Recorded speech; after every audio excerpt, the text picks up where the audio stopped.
Todo-Poderoso, vamos dar início aos nossos estudos a respeito do Evangelho de Jesus, para o que pedimos assistência e proteção dos vossos bondosos mensageiros, e do nosso anjo da guarda, aquele que nos esclareça a inteligência, e nos dê o discernimento necessário a nós, desencarnados, e aos nossos irmãos desencarnados, que aqui vieram com a permissão do Pai, para bem compreendermos o que vamos estudar. Rogamos a Jesus, o nosso mestre e guia, seja conosco nessa nossa reunião.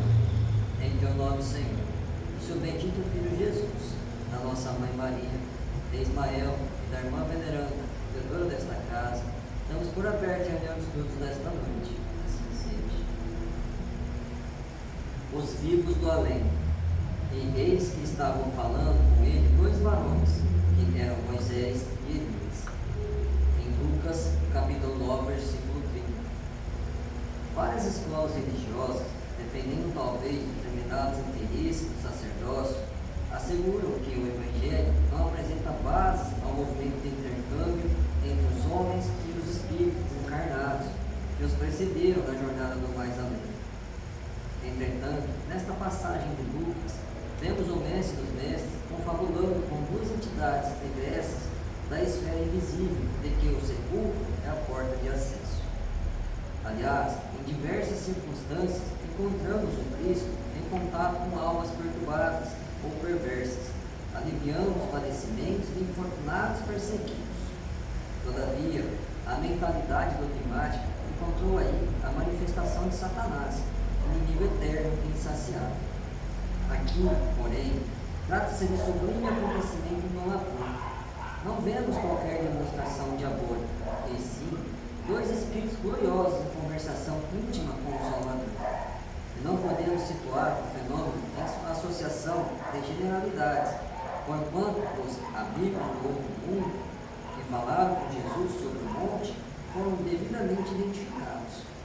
Não se registrou o fato declarando-se, por exemplo, que se tratava da visita de um anjo, mas de Moisés e do companheiro, dando-se a entender claramente que os mortos voltam de sua nova vida.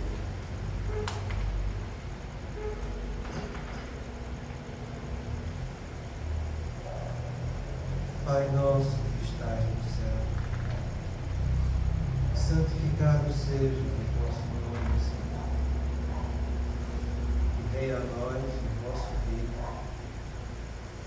Que seja feita a vossa vontade, assim na terra como no céu. O pão nosso de cada dia nos dai hoje, Senhor. Perdoai as nossas ofensas, assim como nós perdoamos aos que nos têm ofendido. E não nos deixeis que entremos em tentações, e livrai-nos, Pai, de todo o mal, porque seu é o reino, o poder e a glória para sempre. Amém. Espíritos esclarecidos e benevolentes, bondosos mensageiros de Deus, que tendes por missão assistir aos homens e conduzi-los pelo bom caminho, sustentai-me nas provas desta vida. Dai-me força para suportá-las sem murmurar. Afastai de mim os maus pensamentos e fazei que eu não dê entrada a nenhum espírito que tentasse iludir e conduzir no caminho do mal. Esclarecei minha consciência com relação aos meus defeitos e tirai-me sobre os olhos o véu do orgulho, capaz de impedir-nos perceber e confessá-los a mim mesmo. A ti, sobretudo, bondoso anjo da guarda, que mais particularmente velais por mim, e a todos vós, espíritos protetores que por mim nos interessais, fazei que me torne digno da vossa proteção. Conheceis as minhas necessidades, que elas sejam atendidas segundo a vontade de Deus. Que a paz que irradia do coração de Jesus e que abrange toda a terra possa ser assimilada por todos os corações aqui presentes, tanto encarnados quanto os desencarnados, para que possa nessa paz possamos compreender as leis que regem o espiritual e ter a sabedoria de praticá-las em nossa vida diária. Em nome do nosso Mestre amado Jesus, da irmã veneranda e a equipe espiritual que nos assiste, bem como dos nossos anjos guardiões, solicitamos que a água resposta seja frutificada em nosso percurso. Que assim seja. Damos graças a Deus.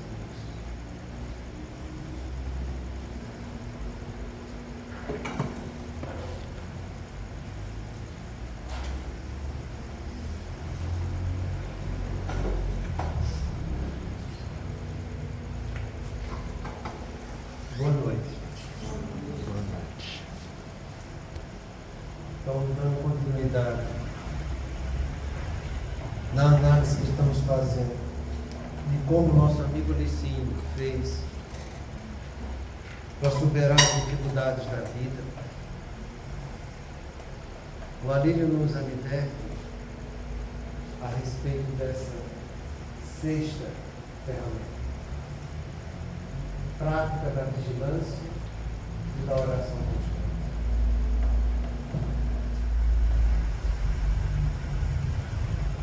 Se tem uma frase de Jesus que a gente costuma repetir, é aquela em que ele diz: vigiai e orai para não entrar em tentação. Porque na verdade o espírito está pronto, mas a carne é fraca.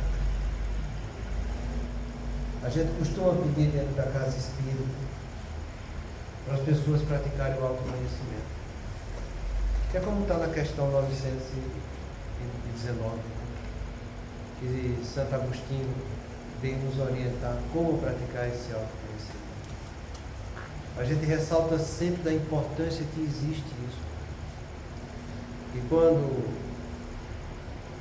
a gente vai para o campo da neurociência, e que é tão divulgado hoje em dia, inteligência emocional, uma das coisas que mais se trabalha hoje em dia são as 4 fases da inteligência emocional, que é o autoconhecimento, autocontrole, consciência de uma nova luz na sua vida, para que você comece a gerir relacionamentos melhores. Então você vê na doutrina espírita a pessoa praticando e orientando o autoconhecimento, você vê na neurociência a mesma coisa, mas Jesus ele usou uma palavra que tem um peso maior, sabe? Ele usou a palavra vigiai. E eu acho bom a gente poder entender essa definição dessa palavra. Porque no autoconhecimento que a gente orienta, a gente diz para que você pratique, pelo menos quando for deitar para repousar seu corpo, faça essa autorreflexão do que aconteceu naquele dia. E que dentro dessa autorreflexão, você use sua consciência ética para analisar se o seu proceder foi positivo ou foi negativo. E analisando desse modo, que você depois use sua consciência moral, sabendo que você é responsável pelos seus atos, e que comece a trabalhar para corrigir aquilo que você fez de negativo no dia seguinte, estimulando sempre a fazer o que é positivo. E tudo aquilo que foi certo que você fez, que você reafirme fazendo cada vez melhor. A gente pede para que aconteça isso pelo menos uma vez ao deitar. E eu garanto para vocês a dificuldade que as pessoas têm para fazer isso. Porque se eu for perguntar a vocês, quem durante esse ano praticou o autoconhecimento todos os dias da sua existência desse ano, eu não sei se eu vou ver nenhuma mão levantar aí. Se eu for pedir para vocês, quem no último mês, nos últimos 30 dias do último mês, praticou esse autoconhecimento durante os 30 dias, eu não sei se eu vou ver algum braço levantar também. Então a gente pede uma atitude simples, passageira, de uma reflexão que não vai durar muito tempo, uma vez por dia, para que você tendo autoconhecimento de como você é, pratique essa autoaceitação, reconhecendo que você é realmente isso, em uma atitude íntima, que é só sua, totalmente subjetiva, que ninguém está vendo, mas que vai trazer um benefício para o seu espírito mortal. Perguntar, se a gente faz durante o dia, os pensamentos que nos chegam, a gente faz a reflexão dos pensamentos que estão chegando, das atitudes que nós estamos tomando durante o dia, assim, é uma forma de estar fazendo esse autoconhecimento ou tem que ser especificamente à noite, para lembrar todo dia e ponderar? Com toda sinceridade, Marcelo, isso é uma atitude superficialista. Porque no autoconhecimento, a gente sempre fala, a pessoa quando vai analisar um fato, ela tem que ter atenção. E ela, para ter atenção, ela tem que manter o foco. E depois que ela tem a atenção, mantendo o foco, para manter foco não é eu dizer que eu vou pensar só naquilo. É eu ter a capacidade de desconectar tudo mais que está em volta, para que só aquilo apareça na minha frente. É diferente você dizer, eu vou pensar só nisso. Não, você não vai conseguir pensar só nisso. Para você manter a atenção, foco, você vai dizer, agora eu vou esquecer tudo. Eu vou usar a minha mente só para isso. Eu dou um exemplo do que é manter foco. Aquilo que a gente pede para que, durante a oração do Pai Nosso, quando você estiver sozinho em sua casa para dormir, você mentalmente fale por pensamento essa oração do Pai Nosso. E a cada frase que você esteja dizendo, que você medite o que aquilo quer dizer no contexto da sua vida. Então você tem que manter o foco e saber meditar naquilo para você ter uma conduta aprofundada. E é como Santo Agostinho fala, faça perguntas em cima de perguntas, porque o autoconhecimento profundo é esse. Por que é que eu fiz isso? Aquilo ali me gerou que sensação? Qual foi a emoção que eu tive? Entende? O que é que eu prejudiquei fulano? Por que é que eu não fiz diferente? Você tem que fazer um questionamento imenso, principalmente das coisas equivocadas que você fez. E na atitude corriqueira do dia a dia, a gente não tem condição de fazer isso com profundidade. O que você pode fazer, e é o que a gente sempre orienta, é que faça o autoconhecimento à noite e se prepare para o dia seguinte, para que naquele setor onde você ficou comprometido, você esteja sempre de olho aberto para não cometer esse equívoco novamente. É lógico que quando as coisas forem acontecendo, e à medida que você for praticando o autoconhecimento, isso vai se tornando uma rotina no seu subconsciente.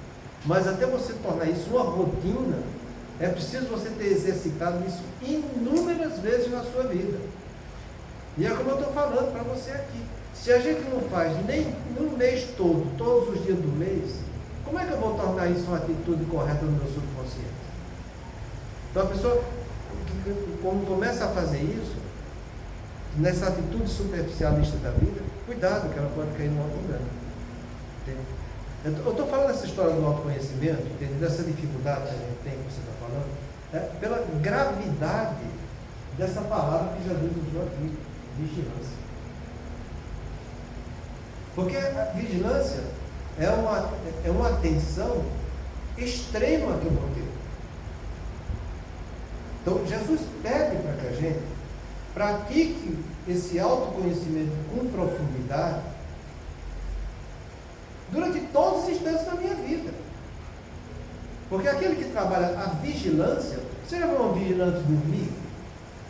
Você já viu uma pessoa que está vigilante ficar fazendo outra coisa no lugar daquilo que ele é para vigiar? Então, entenda que o que Jesus pede para a gente é que eu comece a praticar isso, para que isso se torne uma rotina na minha vida. E que eu vigiando o tempo inteiro. Porque ele falou, o tempo inteiro, vigiar e orar, é para não entrar em tentação. Tem algum momento na vida que eu vou passar que eu não posso entrar em tentação? Então a vigilância é uma coisa constante que eu tenho que fazer, segundo Jesus. Falando de Jesus, estou interpretando a palavra dele, que eu não sou. Então, se o autoconhecimento com profundidade a gente tem dificuldade, você imagina ter essa vigilância contínua. Porque é algo que eu tenho que fazer durante toda a minha vida, durante todos os instantes. Para que eu seja vigilante, eu vou estar reconhecendo, no momento imediato, tudo que eu tenho de positivo e que é negativo. Então, eu vou estar praticando o autoconhecimento com profundidade o tempo todo. É isso que Jesus pede para a gente. Eu quero que vocês entendam a distância que está entre você praticar o autoconhecimento com profundidade, um instante só durante o dia, e isso que Jesus pede. Porque essa frase aí, vigiar e orar, para não entrar em tentação, todo mundo sabe ela de cor. Mas de conhecimento informativo. A gente não trouxe esse conhecimento informativo para ser reflexivo em nossa vida. Então você conhece, mas ainda não absorveu isso em sua essência, e em consequência você também não pratica. Entende a delicadeza da coisa? Então o nosso amigo Licínio, ele conseguiu fazer isso. E se ele conseguiu, por que a gente não vai conseguir? Se ele já está um pouco adiante, por que eu não posso caminhar nessa direção e chegar onde ele chegou? Entende? É importante isso, sabe? Porque essa palavra tem um peso muito grande. Se você realmente vigia o que está te acontecendo, usando a sua consciência ética para você saber o bem, o mal, o certo, o errado, o verdadeiro, do mentiroso, se você faz isso, você vai ver que em você existe um monte de imperfeição. Um monte. Porque Jesus descreveu a gente na nossa essência como nós somos. Sois iguais a túmulos, caiados por fora e cheio de podridão por dentro. Se você vigia, você vai ver o tanto que você está sendo caiado por fora. Pseudo-amor. E cheio de imperfeição por dentro. Puro desamor. O que nos falta é trabalhar o amor. Então, gente, reconhecendo em nós as nossas imperfeições, na nossa vida cotidiana, você parando como espírito imortal, para ponderar um pouco as suas atitudes, só nos resta uma solução: orar. Por isso que ele fala vigiai e orai. Porque a gente vai ver que a nossa fé humana é muito pobre, como ele mesmo falou, que a gente tinha pouca fé. Foi Jesus que disse isso, não sou eu. E o que é fé? Como a gente define? Sentimento de segurança íntima, do bom proceder que eu devo fazer. A fé é algo, por si só, exclusivamente positivo. Se a gente tivesse esse sentimento de segurança íntima, o conhecimento de nós, da nossa capacidade, desse bom proceder, fazer só o que é bom, que eu devo fazer, não é o que eu gosto, não são as emoções que eu tenho na vida, é o que eu devo, é dever. É algo que está além de mim. É uma obrigação moral que eu vou praticar. Não o que eu gosto. Não o que eu desejo. Não as intenções que eu tenho. Mas o que deve ser feito. Essa fé nossa, ela é muito pobre. É como Kardec fala no Evangelho segundo o Espiritismo. É mais presunção do que fé. Porque se realmente você usasse a fé é uma atitude que está sendo exercitada pelo eu experiencial, é o aqui e agora. A fé é o que eu estou fazendo, a esperança é o que vai acontecer daqui 3 segundos. O que eu estou fazendo agora é fé. Se a gente fizesse sempre esse bom proceder que a gente deve fazer, estaria todo mundo pela vida, não é verdade? Isso mostra a distância que a gente está para trabalhar o caminho que nos leva a essa fé. Então, vendo que a nossa fé é fraca, é pobre, vendo que em nós existem muitas imperfeições, que somos motivados por nós mesmos, a motivação é um processo íntimo meu, a fazer coisas que vai ferir o nosso código de ética, antes de você fazer, porque você está vigiando, você não fez nada ainda. Antes de você fazer, ore. Quer dizer, lance mão da fé divina. Esse sentimento de segurança íntima que você tem, desse pai que é perfeito para com o filho que é perfectível. Então, ore, peça a Deus ajuda, peça a Deus luz, peça a Deus força, para que fortaleça a sua fé e você faça. Porque se você quiser fazer por você mesmo, vai te faltar energia para colocar em prática. Porque é da fé, desse sentimento que eu tenho aqui agora, que eu sei que eu posso e devo fazer, que vai nascer a energia chamada esforço para mobilizar minha vontade e eu tornar isso um ato objetivo daquilo que está sendo processado só subjetivamente. Eu preciso ter esforço para que a minha vontade seja atuante. É muito triste quando a gente pede às vezes, e acontece conosco mesmo, a gente tem que fazer isso. Eu não estou com vontade. Você não é que você não está com vontade, é que você não tem fé mesmo.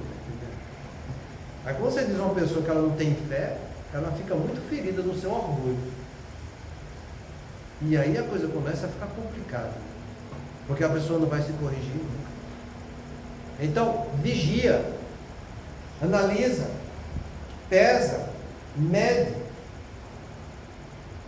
conhece em profundidade quais são as tuas tendências do que está acontecendo agora.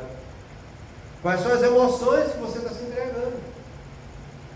Mas vigia com o teu pré-frontal, que é onde está a casa das noções moralizadoras, é onde está a tua consciência ética. Para que essa consciência ética venha te trazer luz e você possa fazer o que é certo.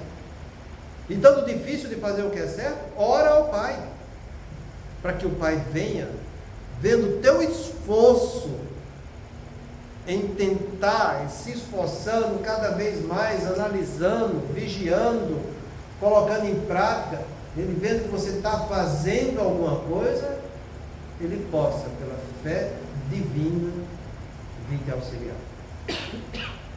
É por isso que a gente fala que a fé e a prece em si, a oração, ela vai trazer só duas coisas para a gente: luz para o entendimento e força para a nossa vontade. Essa é a fé espiritual que a gente deve ter. Mas normalmente a gente não usa da nossa oração não para entrar em contato com Deus. A gente ora da oração, que a gente chama de oração egóica. A gente ora para que os outros venham resolver nossos problemas. Ora para Deus que Deus afasta isso de você. Ora para Deus que Ele vai resolver isso para você. Isso não é oração. Isso é prece. É a oração do ego, em que ele não quer trabalhar, mas quer que os outros resolvam os problemas dele. É o que acontece na casa espírita, com esse livrozinho de prece aí. Coloca nome, vai fazer prece, porque Deus vai resolver. Os espíritos resolvem. Vai lá, toma água fluidificada, vai tomar passe, está entendendo? Porque eles resolvem. Não resolve. O problema é nosso, é da nossa intimidade, é da nossa essência. Se o problema é meu, da minha intimidade, da minha essência, sou eu quem tem e quem vai resolver esse problema. No máximo, o que eles vão fazer é nos ajudar para que a gente continue trabalhando com energia e com conhecimento de causa e efeito na solução desses problemas. A gente tem um exemplo muito bonito do 10º caso no tratamento de passes, em que aquela pessoa chegou, está no livro Missionário da Luz, de André Luiz. A pessoa chega na casa espírita, vai lá, é atendido, participa da reunião, toma os passes, e a espiritualidade em nome da caridade, não é em nome do merecimento, em nome da caridade, ajuda e tira o peso daquele que padece. E ele vai frequentando, participando de reunião evangélica, tomando passe, para que ele se corrija. Se depois de 10 vezes ele não mudou em nada, eles vão parar de aliviar. Porque é como eles falam para o André Luiz: estamos aqui para ajudar as pessoas que sofrem, e não para que elas fiquem no seu engano, continuando fazendo coisas equivocadas. É nesse sentido que a gente tem que entender, sabe? Que a nossa oração deve ser um ato íntimo de nós para com Deus, como Jesus fala lá em São Mateus, no capítulo 5. Quando orares para o Pai, oras em secreto, para que o Pai vendo em secreto, venha em teu auxílio. Então, é você e Deus. Você reconhecendo suas limitações, que a sua fé humana, você vê que está vacilando, fazendo esse autoconhecimento com essa vigilância, você pode recorrer ao Pai para que Ele venha e trazer mais luz para que você entenda como solucionar seu problema. Trazer mais energia para que a sua vontade se torne mais atuante. Mas quem vai mobilizar essa vontade inicial somos nós. Não é Deus que vai mobilizar a minha vontade. Ele vai respeitar a minha vontade. Se ela está no caminho certo, Ele vai dar estímulo para que eu continue no caminho certo. Por isso Jesus fala isso para a gente: vigiai e orai para não entrardes em tentação. Porque a todo momento, diante das nossas imperfeições, as tentações vão estar batendo em nossa porta. Diante de todo momento, a gente tem em volta de cada um de nós uma multidão de espíritos que nos envolvem, que participam conosco de tudo aquilo que a gente está fazendo. Durante de todo momento, você vai ter pensamentos intuitivos positivos, pensamentos intuitivos negativos, chegando no seu campo mental. Diante de todo esse momento, você tem que se manter vigilante. E você pode se manter, porque você tem a sua consciência ética para te ajudar nisso.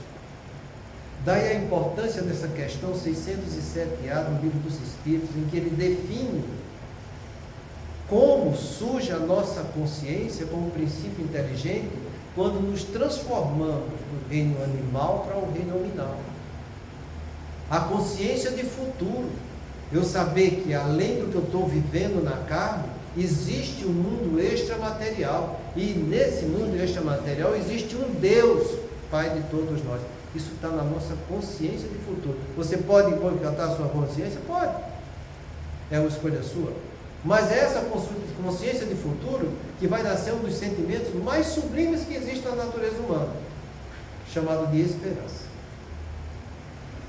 Então, que eu saiba ter essa consciência de futuro aberta o tempo todo, porque é ela que vai trazer a esperança para mim diante dos embates da vida. E esperança é como eu estou falando para vocês, é o que vai acontecer daqui 3 segundos. A fé é o que está acontecendo nesses 3 segundos, além disso é a esperança. Então, se você está fazendo uma coisa, mas eu não estou tendo fé, não estou tendo... Está faltando esperança, você já está destruindo a sua esperança. Para você ter uma noção da importância desse sentimento, uma das doenças que acontece em 40% da humanidade, e olha, a humanidade é bastante gente, chamada ansiedade, é quando eu tenho uma perspectiva negativa do amanhã. A esperança é a perspectiva positiva do amanhã. A ansiedade é o oposto. Então que a gente analise um pouco isso que a gente está vendo. Porque foi essa ferramenta que fez o nosso amigo Licínio vencer muitas das dificuldades da vida. Aquilo que estava chegando no aqui e agora dele, conflitante, ele sabia vigiar e sabia dizer não ao que deve ser dito não, e dizer sim ao que deveria ser dito sim, do jeito que Jesus ensinou. Seja o teu sim, sim, teu não, não. O que nisso passa te causa mal. não vai trazer nada de benefício para você. É difícil? Não. É fácil? Também não. É trabalhoso. Requer energia e bom senso de cada um de nós para trilhar por esse caminho. Nós temos a nossa consciência de futuro, temos a nossa consciência ética que nos dá o discernimento de eu saber ponderar o que é certo e o que é errado, e temos a nossa consciência moral, que vai fazer eu analisar o que eu vou decidir a respeito de mim e com os outros, sabendo que eu serei responsável pelos meus atos e terei que assumir as consequências, que é a prudência. A consciência, ela te abre essas 3 janelas e eu preciso dela o tempo inteiro. A esperança, o discernimento e a prudência. Então, ele fala para nós, prática da vigilância e da oração constantemente. Você vai dizer, puxa, mas eu vou fazer isso todo dia, toda hora, todo tempo. É isso aí. Ah, mas eu não consigo. Consegue? Requer bom senso. Requer esforço. Trabalho. Vá fazer o que é útil para a sua vida. Você não quer sair dessa encarnação melhor do que quando chegou? Todo mundo diz que quer. A experiência está aí. Todo minuto, toda hora, eu posso trabalhar isso para sair daqui melhor do que quando cheguei. A gente quer o fim, mas a gente não quer trabalhar os meios que eu preciso percorrer para chegar a essa finalidade. É nosso ego que é desse jeito, quer o resultado e não quer saber o esforço que tem que gastar para poder conquistar esse resultado. A gente tem que aprender a caminhar, sabendo que vai ser caminhando que eu vou atingir o resultado. Por isso que Jesus falou para todos nós: caminhai enquanto tendes luz. É a mesma coisa.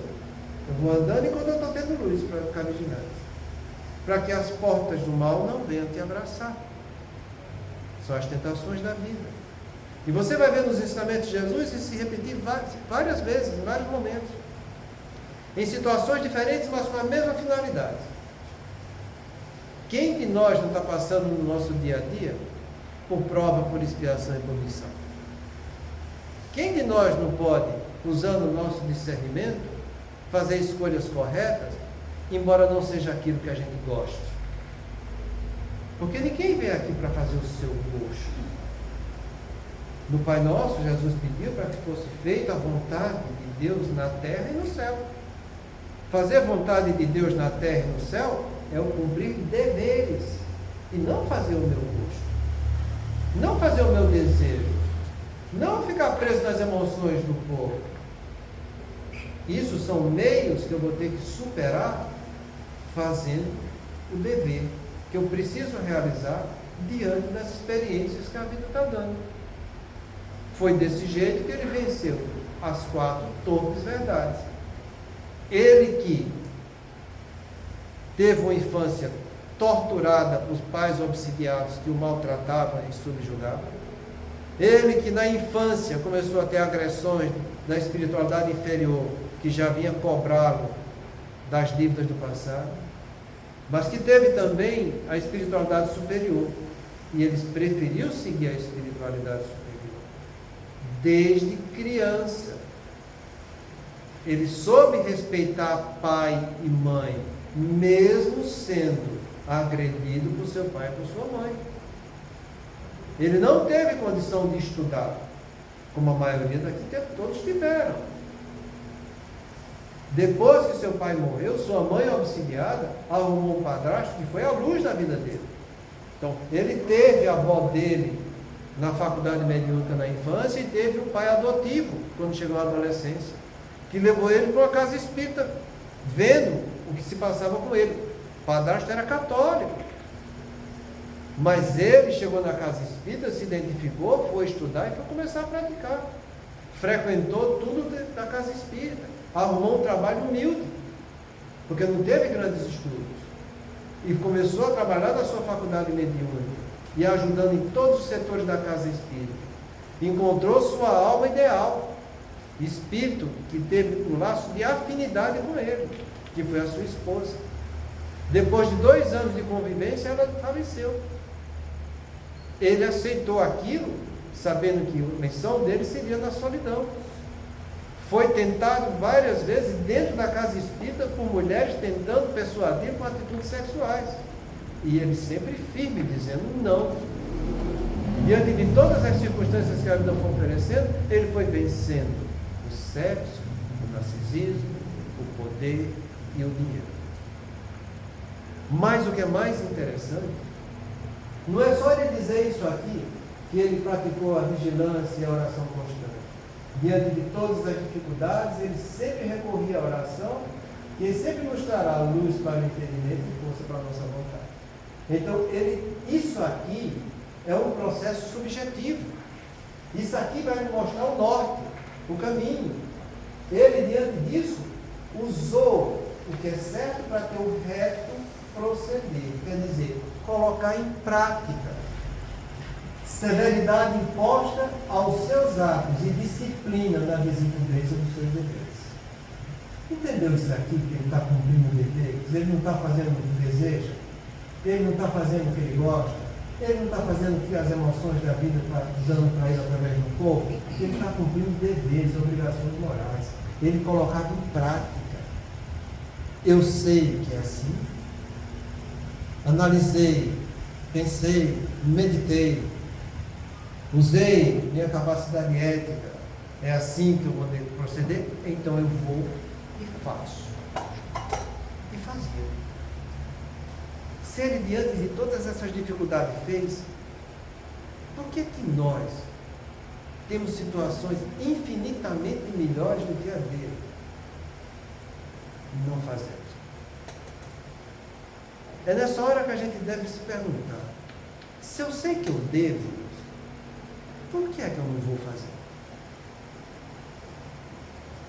Se Jesus mostra que é desse jeito e pediu para que eu aprendesse com ele, sendo humilde e manso de coração, por que é que eu não vou fazer?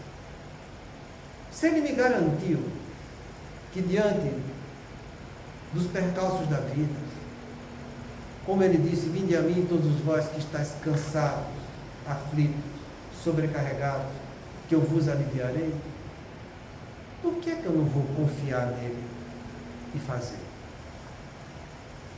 Até quando eu vou ficar vendo a verdade na minha frente e fugindo dela?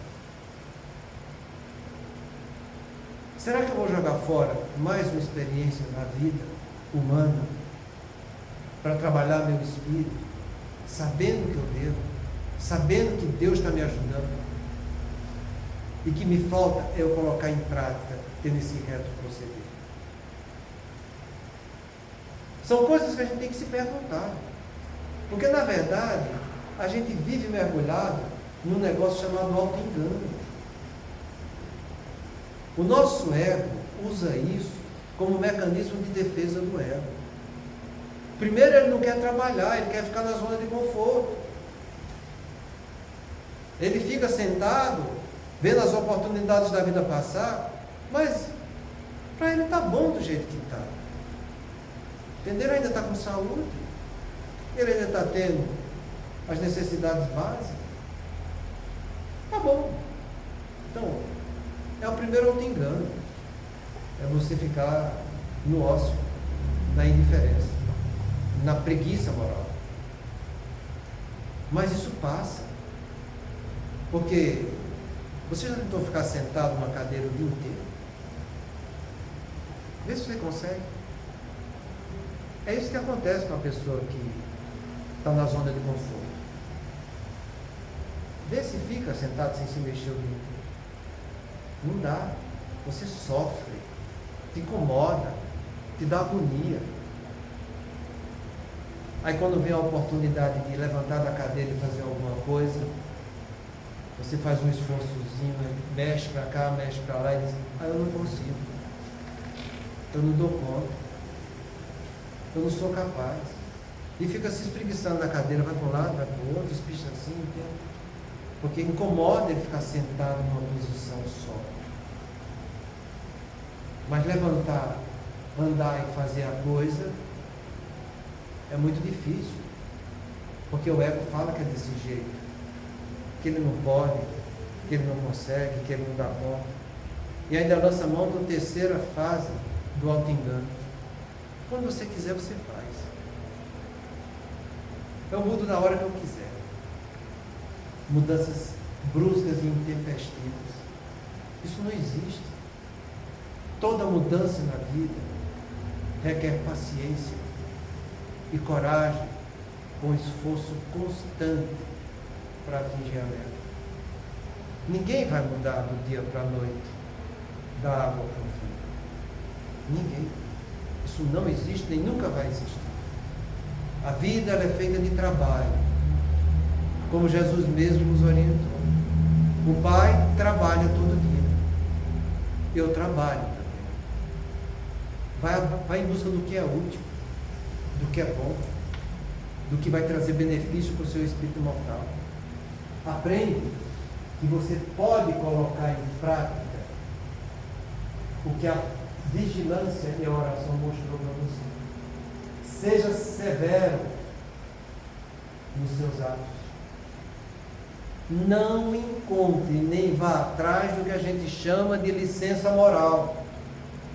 Porque é aí que está o mal daquele que começa a fazer um pouco certo. Ah, mas eu fiz certo a semana inteira, no final de semana eu posso dar uma escapadinha. Ah, mas eu já trabalhei tanto durante a semana, no final de semana eu tenho direito a fazer alguma outra. Não existe licença moral na lei de Deus. Seja teu sim, sim, teu não, não. O que disso passa te causa mal. Não vá pelo caminho da licença moral. Mude, mas mude não por imposição, mas com consciência do que você está fazendo. Seja uma pessoa consciente. Eu vou fazer porque eu sei, eu analisei, eu ponderei, eu vigiei, eu sei o que é certo e sei que Deus vai me dar força para que eu continue fazendo. Vai ter muito trabalho? Vai. Vai doer no meu ego, mas com certeza. O ego vai se estribuchar, tá entendendo? Porque é normal que ele haja desse jeito. O ego, entenda, no ego existem duas faces dele. É a face da ignorância e a face da imperfeição.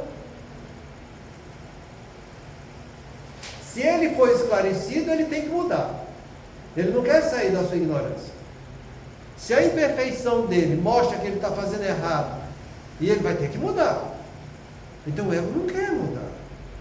É o seu espírito, usando o seu pré-frontal, que vai dar luz para que o seu ego, com o corpo que você tem hoje, eduque os seus instintos do ontem, com aquilo que as emoções da vida estão te proporcionando agora.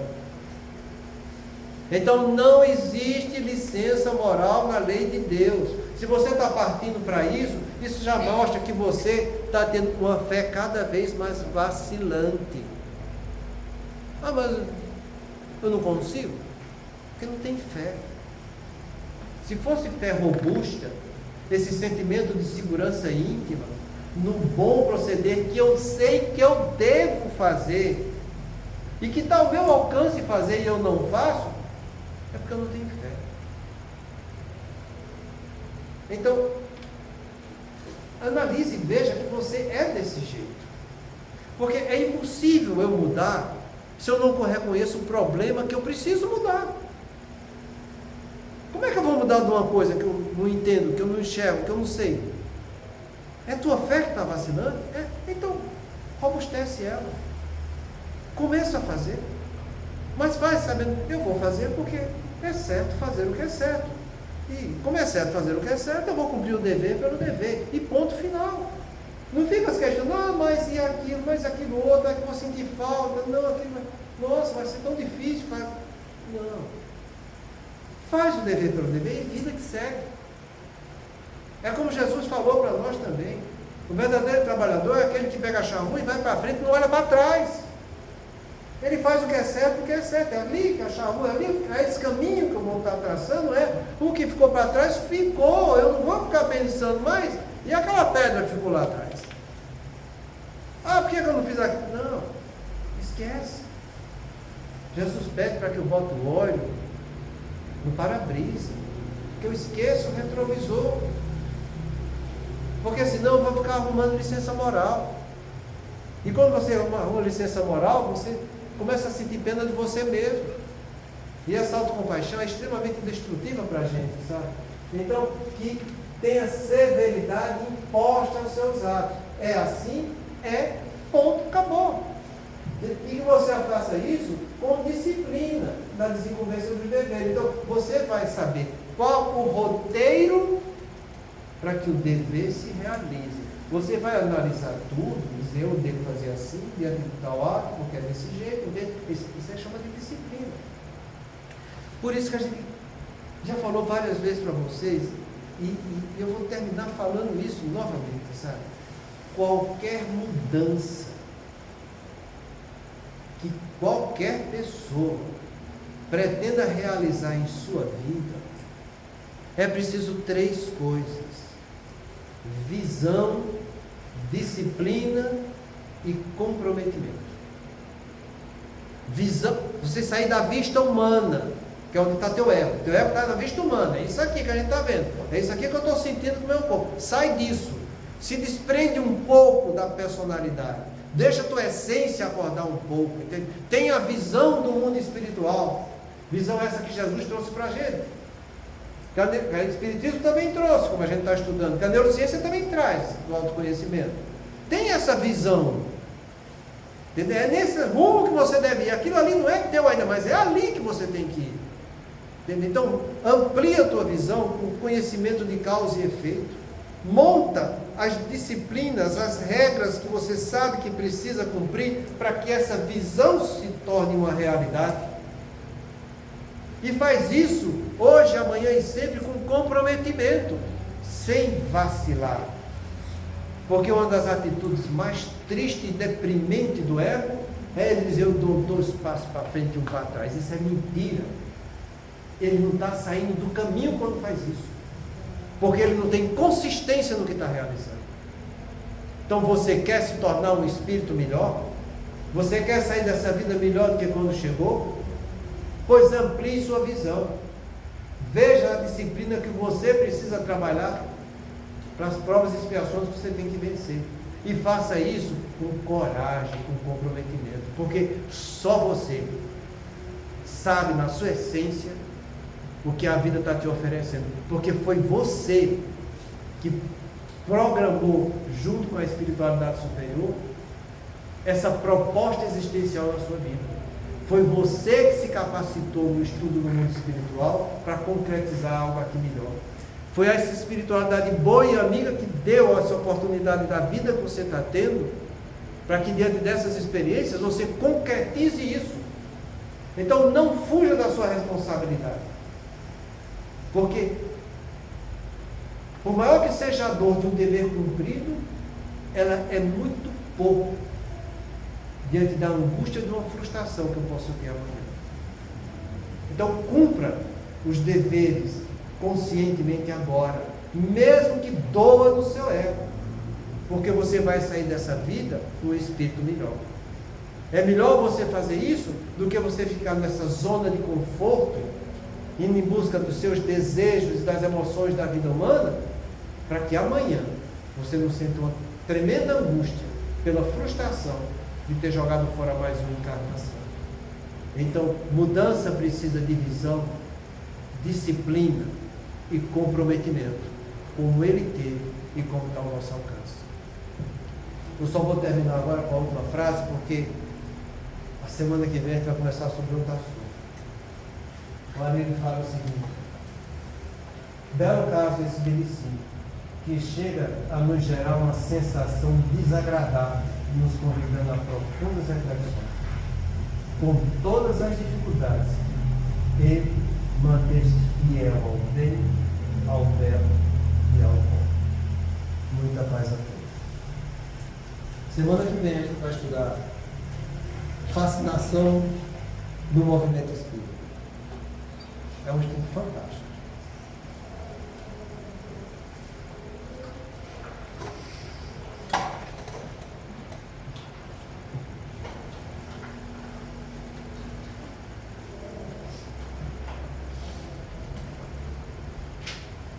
Façamos nossa prece.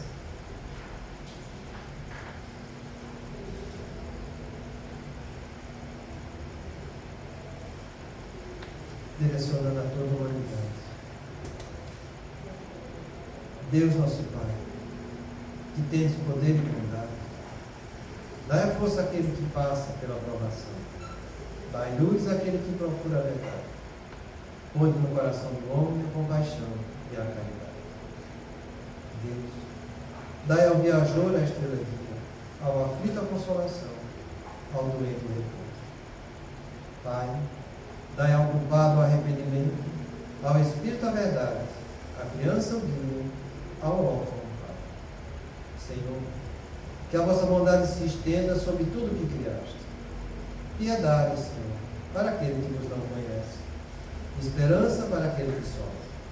Que a vossa bondade permita aos Espíritos Consoladores derramarem por toda parte a paz, a esperança e a fé. Deus, o Pai, uma faísca do vosso amor pode abrasar a terra. Deixai-nos beber nas fontes desta bondade fecunda e infinita, e todas as lágrimas secarão. Todas as dores acalmar-se-ão. Um só coração, um só pensamento subirá até vós como um grito de reconhecimento e de amor.